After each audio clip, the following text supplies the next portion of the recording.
work that you've been doing. Retired teacher, retired John Carey, and currently in farm as an early intervention resource teacher. I think that, that you should extend the school year. I think that the teachers do need more professional development. My only caveat is that we need to make sure we up the game on the professional development. What we've had in the past is not been where it needs to be. It needs to be consistent through the school system. It needs to be up to date, and it needs to be thorough. And the other part is that we need to be fully funded for those teachers. If you're going to ask them to work those extra 9 days involve the school day, we need to make sure that we show respect for those teachers for what they do. We put the line item in there. We're waiting to go through the process, but we started there with the intent, and we hope that will happen. I do respect the fact, just out of respect for your councilperson here, it's going to be tough choices. So just to be fair to him, I mean, I know that. But at the end of the day, I'm going to be selfish. So I saw you, and then I'm going to come here, and then I'll come over there. I represent a group of alumni at Thomas Jefferson High School in West End. It's a historic landmark. Beautiful building also. And through my alumni, we also mentored at the school from 2:05 to 4:30.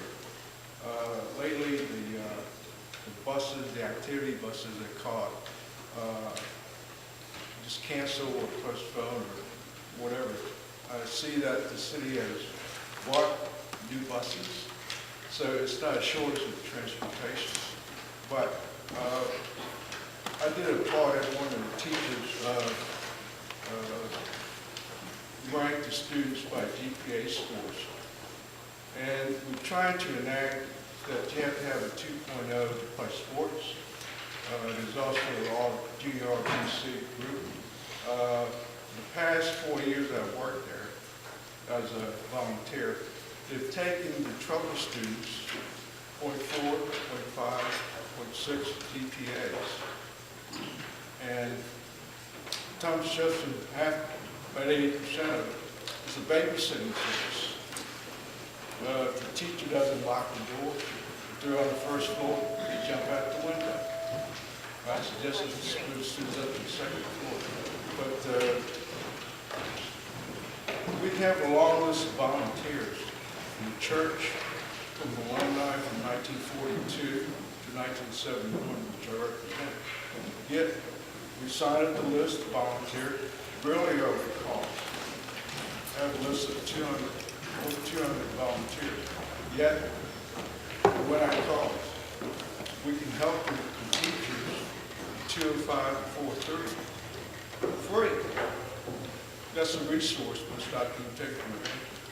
One of the things that we're working on, we have a new partnership coordinator, is the ineffectiveness. We have pockets of success and ineffectiveness in others with the access of using our partners.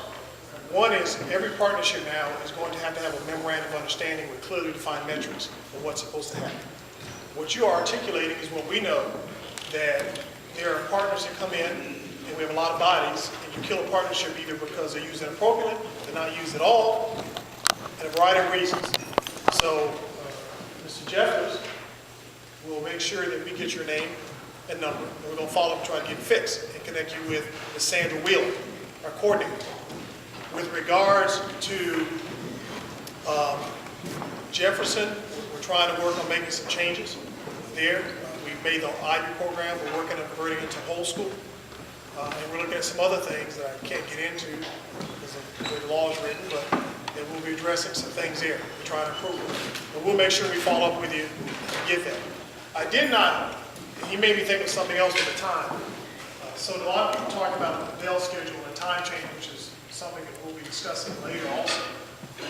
So just so you know how that came about. Across the country, there's been a big push related to high school children, students, not starting school before 8:30. Because the American Pediatric Academy has done research, and another people done research. What they found is that actually having high school students start 8:30 or later has an increase in safety Because if you have a driving population, they found a significant amount of accidents because you're sleeping in the morning. They found that it actually improves attendance. And they have found that it actually improves academic performance. So then we have people saying, wait a minute, but my younger child needs 10 hours of sleep. And they do. What they found is that an actual high school student biological clock does not even allow them to go to sleep until after a certain time. So even if you said go to bed at 9 o'clock, their clock does not allow them to really go to bed for the most part.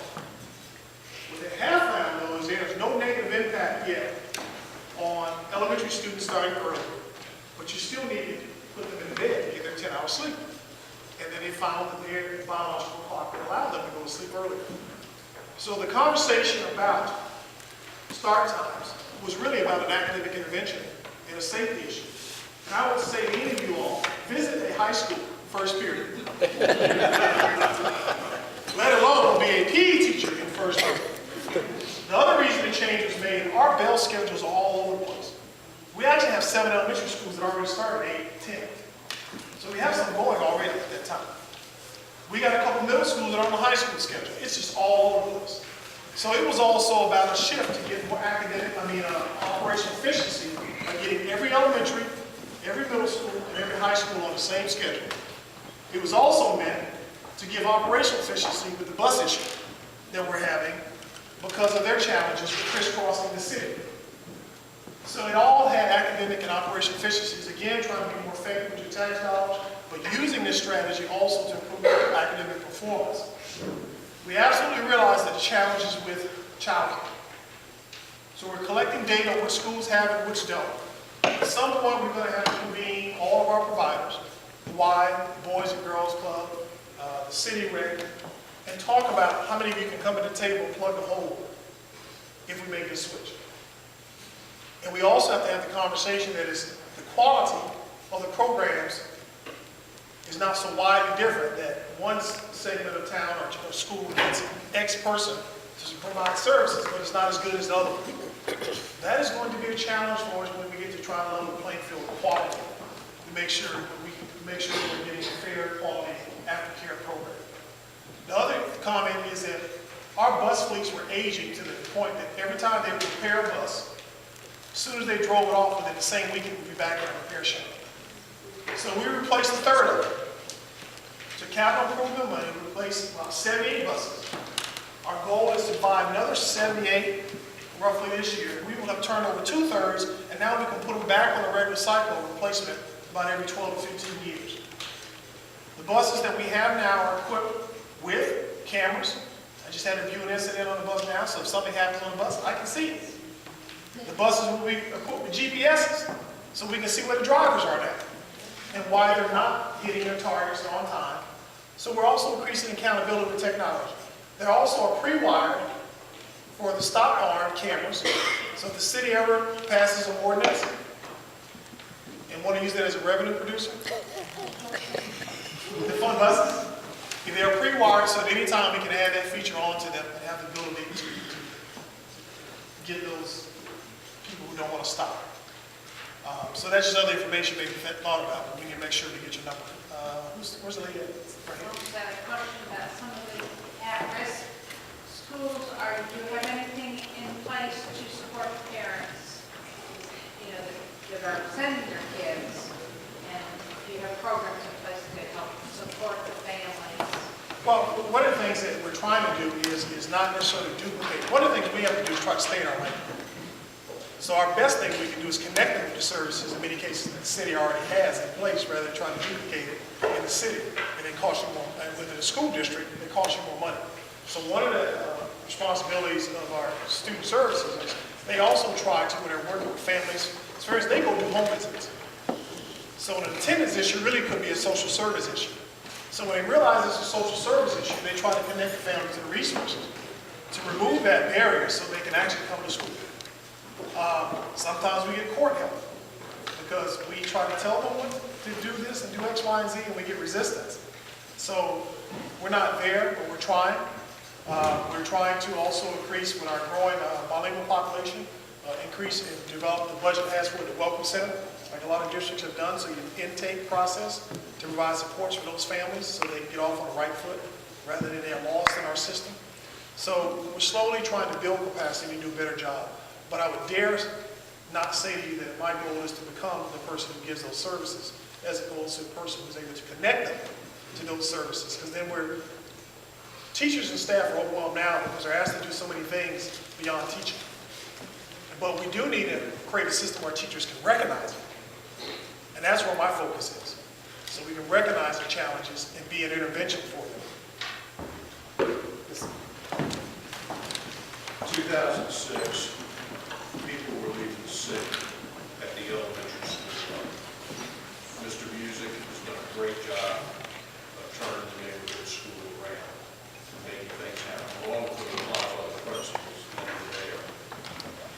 A lot of great high schools, Community, Aggie Walker, Open High. The linchpin is the middle school. It is holding us back, keeping this community from being all potential. What are we going to do to support the middle school so folks feel like they can allow their children to come to Richmond public schools? They vote with their feet. You know, I see it in its pain because I want to see the city grow. So I'm going to say yes and no. You're It's saying okay. the yes part is real or perceived middle school is the blind spot for folks. The reality is it's yes and it's not. So I give you an example when I share with the board while we're also really still focusing on elementary also. In our current feeder pattern process, middle school will inherit a group of students from multiple elementary schools. So in the current accountability system, if you are getting 80% of your kids meeting the standard, but 20% are not. 20% of the 500 student elementary school from 3 or 4 elementary schools now becomes a large number of students. Guess what we just did with them? We merged them all into the middle school. So you couple that with all the other dynamics of teenage drama, it becomes a change. So first thing is we have 4 of the 8 middle schools that have principals. Have what? New principals in place. I will tell you as of yesterday, 6 of the 8 next year will have new principals. In Bedford is a new model that's being tried, idea, that we're pumping $1.2 million into to make it the first springboard / arts integration school in the country. Every student in that building, if it's funded, will get a digital device. It'll be your first one-to-one middle school. So no more just talking about Chesterfield. Now they won't get to take it home. We're not here yet. I won't get back. Myself home. One-to-one instrument. We made Brown a whole school model so that we take the benefit of the IB program and expose and train teachers to share that instructional rigor and knowledge throughout the entire country. The Springboard program is a college-learning program which is pre-AP. Okay? Because one of the things we uncovered too is our students are not doing well in high school and I think in college board because we didn't have a middle school program that was preparing them to do well in AP in high school. So we're trying to close that gap. What has happened is as we learn more about the Springboard model and what we're doing in Bedford, I already got it. She asked already. I get Springboard program. So what we hope to do is create a strong foundation. The bottom line, we're going to start with our core curriculum to make sure everyone's getting high quality instruction. But then we want to create, for lack of a better term, signature programs in all of our schools so people feel good about what they're getting. So we're pecking away and chiseling away to shape it to what we hope it will be in the future. I just want to make sure that I understand the scheduling issue correctly. At the end of the day, it's a bus. If all of our kids went to school at 9 o'clock, right, there wouldn't be enough buses. Right. We could not, if we had our way, we would love to run them all at the same time, like 8:30 or 9. We don't have enough buses. You're correct. So if there were more buses, then it would really just be a function of moving the high school back and moving the young. In its basic form, yes. Yes. In its basic, simplest form, with small little nuances, Like, I can't have 30 drivers out one day like you said. But Right, but I mean, I'm just saying this, so how about a giant bake sale for buses? No, I mean, is there, I mean, recognizing that there's resistance to younger children going to school earlier, and as you said, it's a child care issue, it's a family dynamic issue, right, it's a scheduling issue. What if you have a child in 5th grade and a child in 9th grade, they go at different times? Is there any possibility that the bus issue could be addressed within the current financial situation? well, I mean, I'll put it to you this way. I'm doing this from memory, Ralph minutes correct. 78 buses on a lease. It's 5 years. 7-year lease costs us $1.1 million. For a year? Yes, until we get out of lease. When we went to buy it, when we tried to do that, do you remember what that number was? So it's $80,000 per bus, For 8,000, 978. 90,000 per bus. So they give you an idea why we couldn't buy them. Plus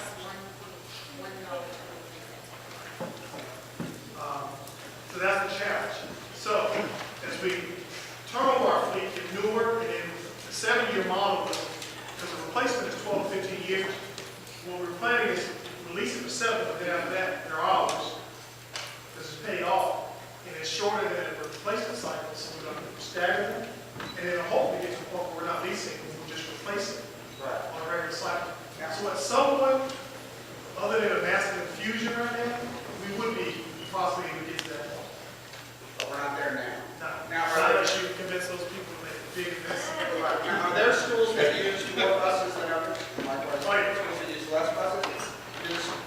One of the things that we do need to do is, and I think the board needs your support because it's a tough situation, is we've got to address our boundaries. That's the other thing that's killing Our us. boundaries? Yes.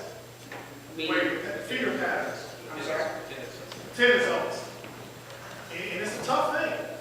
And people sometimes don't understand that if you do those, while I understand it's not popular or you want to do it, it's about everybody who's paying a cost for the cost of that. Every time we run a bus, that affects everybody, not just the person who's getting on the bus. And the bus guy just walked in. So I'm not sure what I understand. If everybody doesn't understand it, we can move on, but I don't know what that means. Boundaries and... We're not efficient in our route shift because our feeder patterns crisscross our buses across the city. And we're giving a lot of extra transportation because of the social needs. We've overrun a little bit. We're starting to get into what the next meeting is about. Dr. Bedden and Glenn are going to post, which is the schedule of the belt changes and the buses. So I don't want to eat any more of your time. I want to thank Dr. Bedden for coming. If you have any questions, they are happening.